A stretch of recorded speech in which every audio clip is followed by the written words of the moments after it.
faktor di lapangannya ternyata nggak 15 jam, Mbak. Berapa tuh, Ya, Bang?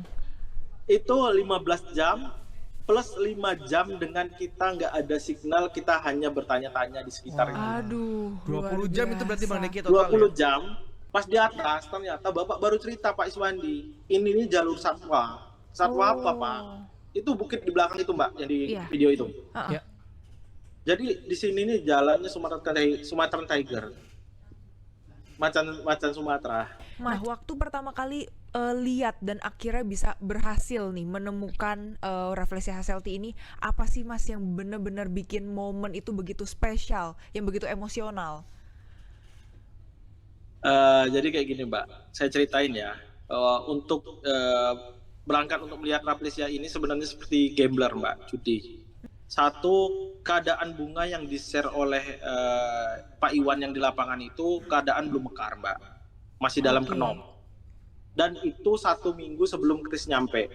Setelah kami beberapa tahun ya, saya coba cari publikasi ada nggak Rafflesia hasselti di sekitar kami. Saya putusin nih, kayaknya di Sumbar kita coba chat salah satu teman kita di lapangan yaitu Pak Iwan dari Sumber Kudus. Kita bilang, Pak, ini saya ada tamu bakal kembali lagi dari Oxford University, dia komputer illustration terkenal.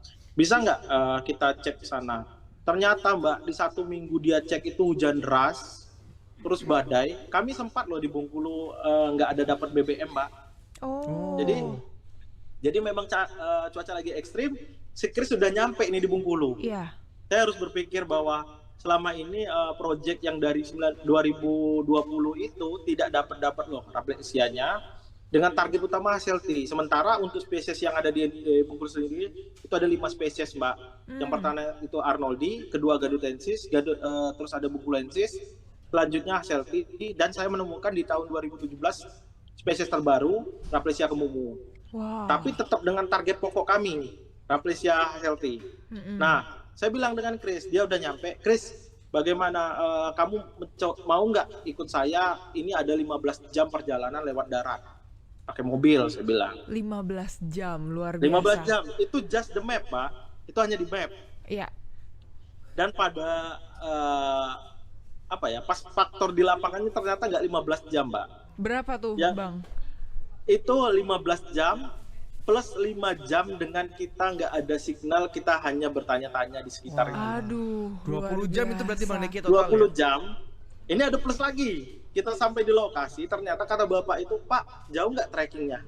1 jam, Mas. 1 jamnya warlock, ya. Iya. Iya. 1 jamnya warlock. Ternyata pas kita lihat medannya kayak gini, Mbak, 90 derajat, tegak lurus. Aduh.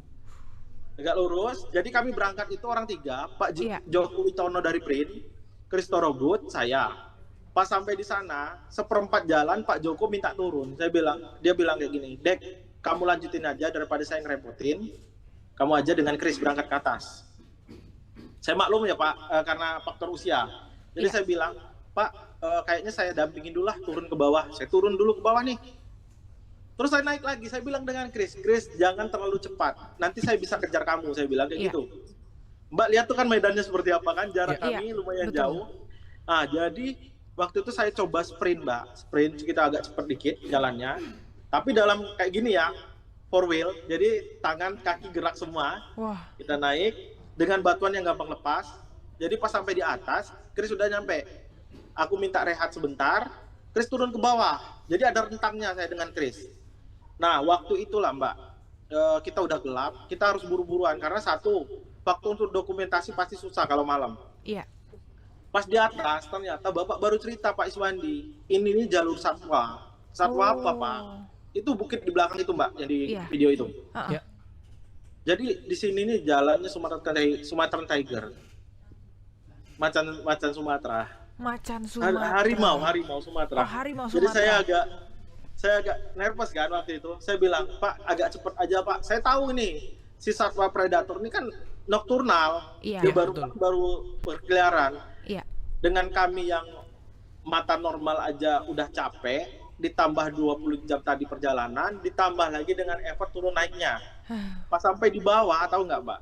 Sampai turun di bawah, di lokasi, bunga Rafflesia itu Pak Iwan bilang kayak gini, maaf Mas, belum mekar. Oh. Lemes sekali kaki saya ya, Iya. lemes kaki saya. Saya pikir coba saya lihat langsung lah saya gitu. Saya Iya. kejar. Pas lihat di depan ternyata Pak Iwan itu nggak ngerti namanya bunga itu udah buka satu, pasti dia bakal mekar. Oh. Makanya di video itu kan sampai malam kan. Iya. Iya. Kita durasi pengambilan gambar itu 1 jam menunggu dulu Mbak, dengan tidak ada pencahayaan di sekitar situ. Bayangin ada apa konsekuensi harus dihadapi, yaitu satu harimau Sumatera yang Iya. mungkin tiba-tiba muncul. Jadi kayak gini, waktu kami mendokumentasikan itu, selebih dengan emosional saya seperti yang di video yang saya nangis itu Iya. kan. Iya. Chris itu dengan Bapak itu sebenarnya bingung. Karena pas dokumentasi, si Chrisnya bilang mungkin si Dekinya halusinasi. Terlalu berlebihan emosionalnya. Si Bapak beranggap saya itu, kita orang Indonesia wajar ya, sering bilang mistis. Dia Iya. pikir waktu itu kita itu kesurupan. Oh. Karena nangis, ya kan? Secaranya laki-laki kan jarang nangis, Bu. Iya. Iya, iya, iya. Tapi 13 tahun ini wajar kalau bikin nangis Wajar sih Bang sih Bang Deki. Deki ya. Dengan 20 jam Dengan 20 perjalanan jam, dan harus turun belum naik. lagi dengan harimau Sumatera lagi. Jadi saya cepet-cepetan waktu itu, Mbak, kita bilang Pak, kita ngambil dokumentasi seperlunya, karena saya bilang kayak gini, di sini nggak ada sinyal, kita harus juga berpikir bahwa pulang nanti kita nggak tahu ada sinyal SOS atau Iya. terjadi apa. Yang lebih anehnya lagi, saya sepanjang jalan itu kan video nangis saya itu udah di-share sama Chris. Orang tua saya telepon saya, Deki ngapain kamu nangis? Kayak gitu. Mungkin kata orang tua saya terjadi insiden, jadi tamu saya kecelakaan, saya nangis atau diterkam apa. Jadi orang tua itu kan dia biar lihat video tuh hanya setengah kayak gitu loh. Iya. Iya, iya, iya. Jadi yang saya pikirkan waktu itu saya gimana nih? Saya nggak tahu nih bakal spiral ini. Ternyata dari Oxford itu diteruskan itu di TikTok aja sampai 2 juta viewers. Bahkan saya bingung. Ini pemberitaan agak berlebihan, memang agak berlebihan. Tapi yang saya katakan memang 13 tahun itu yang saya lakukan effortnya lumayan, apalagi Chris dengan 5 tahun dan 3 kali berbolak-balik dari Bengkulu ke Oxford. Saya pikir ini suatu penemuannya sangat sensasional.